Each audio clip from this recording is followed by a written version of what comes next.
किसी को भी आईएएस बनना है पहले अटेम्प्ट में, बस मेरी एक बात मान लो, उससे ज्यादा कुछ मत करो तुम, गारंटी तुम्हारा सिलेक्शन होगा, गारंटी। और सिलेक्शन अगर नहीं होगा ना, तुमको 2 साल का खर्चा देंगे 30,000 रुपए महीने के हिसाब से। इस एग्जामिनेशन में इतना पढ़ना थोड़ी है, इस एग्जामिनेशन में तुम बहुत पढ़ नहीं पाओगे, इतना जान लेना। तुम इतनी छोटी सी बात नहीं समझ पाते, क्योंकि तुम्हारा मन कहता है कि इतनी बड़ी अचीवमेंट इतने छोटे रास्ते से हो जाएगी। सर ऐसे ही होती है।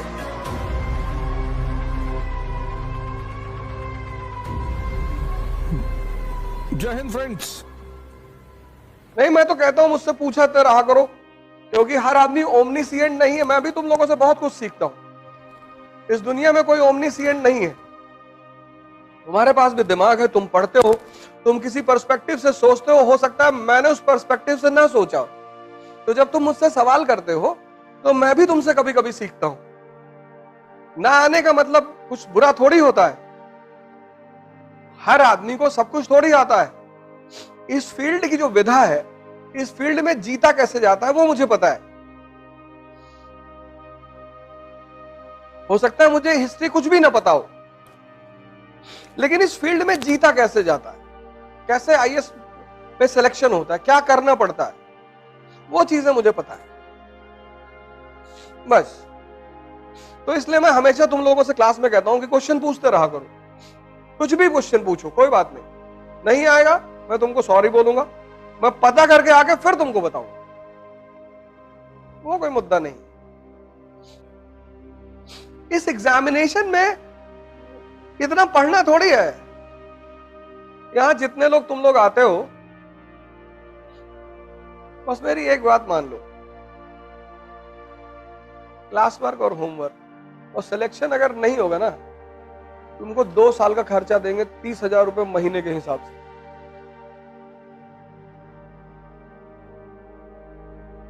तुम क्यों टेंशन ले रहे हो यार? आज इकरा में मान लो 100 लोग आ रहे हैं, ठीक है, बहुत आ रहे हैं। ये 100 वो लोग हैं जिन्होंने जीवन में खतरा ले रखा है कि पैसा डूब जाएगा तो, लेकिन चलो। जब तुम कोई बिजनेस शुरू करते हो तो तुम्हारा बिजनेस पहले दिन में नहीं खड़ा होता। बिजनेस का पहला चरण है फेथ। इतनी बड़ी बड़ी कंपनियां मार्केट में हैं, तो लोग उनको पास जाएंगे। जब आदमी पैसा देता है वो कहता है कि यार जिसका नाम है उसके पास चलो।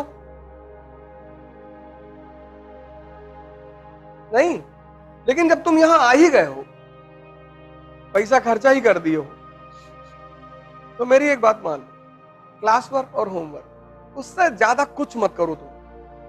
और न्यूज़पेपर, गारंटी तुम्हारा सिलेक्शन होगा, गारंटी।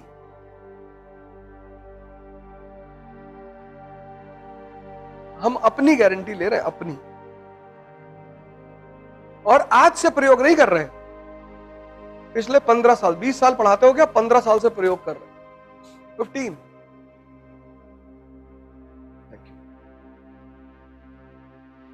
चाय है?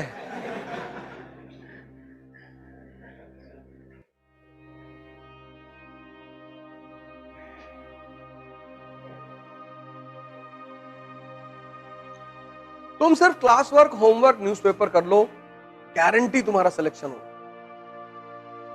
ये हिंदुस्तान में जो 10, 20, 50 लोग मुझे मानते हैं, उसकी वजह यही है। किसी डॉक्टर की जब दवा सूट कर जाती है तभी तो दोबारा तुम उस डॉक्टर के पास जाते हो।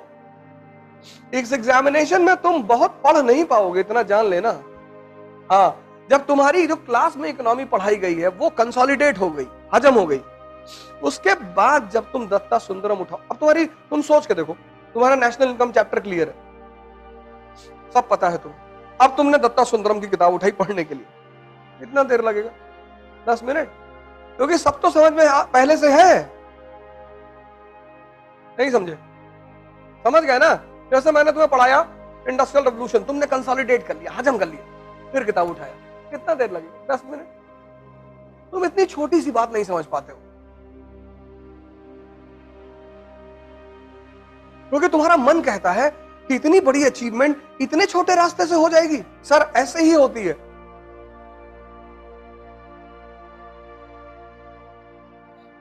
जितनी बड़े बड़ी अचीवमेंट है उनके छोटे छोटे फॉर्मूले हैं, जितनी छोटी छोटी अचीवमेंट है उनके बड़े बड़े फॉर्मूले हैं। नियम है इस संसार का।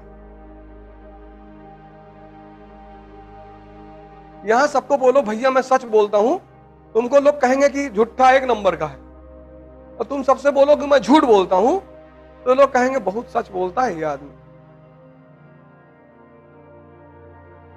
ये अजीब सा खेल है, अजीब सा। एनसीईआरटी में कितनी बार तुम लोगों को बोला हूं, एनसीईआरटी मतलब सोचने का तरीका, एनसीईआरटी मतलब आधारभूत ज्ञान।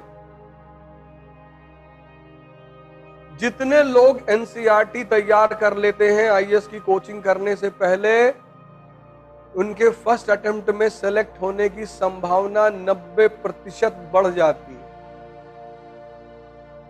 क्योंकि जब तुम्हें पता है कि लोकसभा क्या है, राज्यसभा क्या है, तुम इमेजिन करो तुम पॉलिटी की क्लास में जाके बैठे तो तुमको पता ही नहीं लोकसभा क्या है, तो टीचर जो समझाएगा तुमसे कनेक्ट हो पाएगा? नहीं होगा। लेकिन अगर तुम्हें पता है तो तुम कंसंट्रेट करोगे।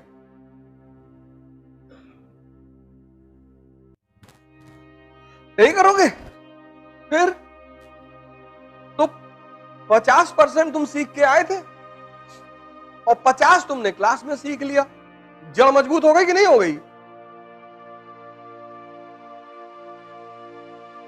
किसी को भी आईएएस बनना है पहले अटेम्प्ट में, वो अपनी एनसीईआरटी पर कमांड बना ले। अब जैसे पहला चैप्टर है विपिन चंद्रा का, क्लास 12th वाली एनसीईआरटी है ना विपिन चंद्रा, उसका पहला चैप्टर है 18वीं शताब्दी का भारत, है ना। अब वो चैप्टर जब तुमने खत्म किया तो पहली चीज क्या क्लियर होनी चाहिए कि मुगल साम्राज्य का पतन क्यों हुआ। यही तो पहली हेडिंग है। दूसरी चीज क्या क्लियर होनी चाहिए? क्षेत्रीय राजवंश, राजपूताना, अवध। पढ़ी हो कभी एनसीईआरटी? बताओ अवध के बारे में।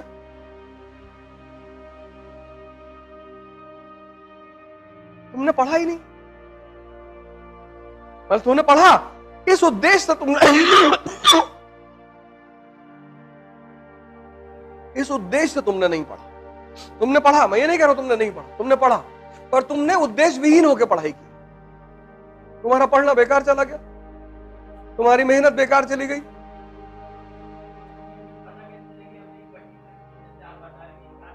अरे भैया चैप्टर, जैसे जब तुम मनोहर कहानियां पढ़ते हो, सत्य कथा पढ़ते हो, तो उसमें क्या लिखा होता है? उसकी टाइटल होती है, उसी टाइटल से प्रभावित होकर तो पढ़ते हो। नहीं, बंबई की हसीना ने हंगामा मचाया। अब तुम उसमें क्या खोजोगे? इस हसीना ने हंगामा कैसे मचाया? दो ही चीज तो खोजोगे। किसी भी किताब की जो टाइटल होती है, किसी भी चैप्टर का टाइटल होता है, वो यही तो तुमको बताता है। जब कार्ड शादी का छपवाते हो तो उसमें लिखवाते नहीं हो शुभ विवाह, नहीं तो हर आदमी पूछे ना कि भैया काहे दे रहे हो कार्ड। तो जब कार्ड देते हो तो उसमें लिखा होता शुभ विवाह। कहता अच्छा किसका है? कहता मेरे पापा का। अच्छा अच्छा, अबे दे दिए कार्ड, पढ़ लो किसका है। अब सब इंक्वायरी करोगे। तो कोई भी चैप्टर की जो टाइटल होती है, वो टाइटल ये बताती है कि इस चैप्टर में ये चीज, अब 18वीं शताब्दी का भारत, तो किस किस स्तर पर? राजनीति के स्तर पर, अर्थव्यवस्था के स्तर पे, समाज के स्तर पे। तो पता कर लो। नहीं, बंबई की हसीना ने मचाया हंगामा। तो एक चीज उसमें क्या है? हसीना। दूसरा क्या है? हंगामा। तो अब तुम कहानी पढ़ोगे कि कैसे मचाया भाई, तो वही तो चीज ढूंढोगे, हैं? हंगामे वाले पॉइंट ही तो ढूंढोगे।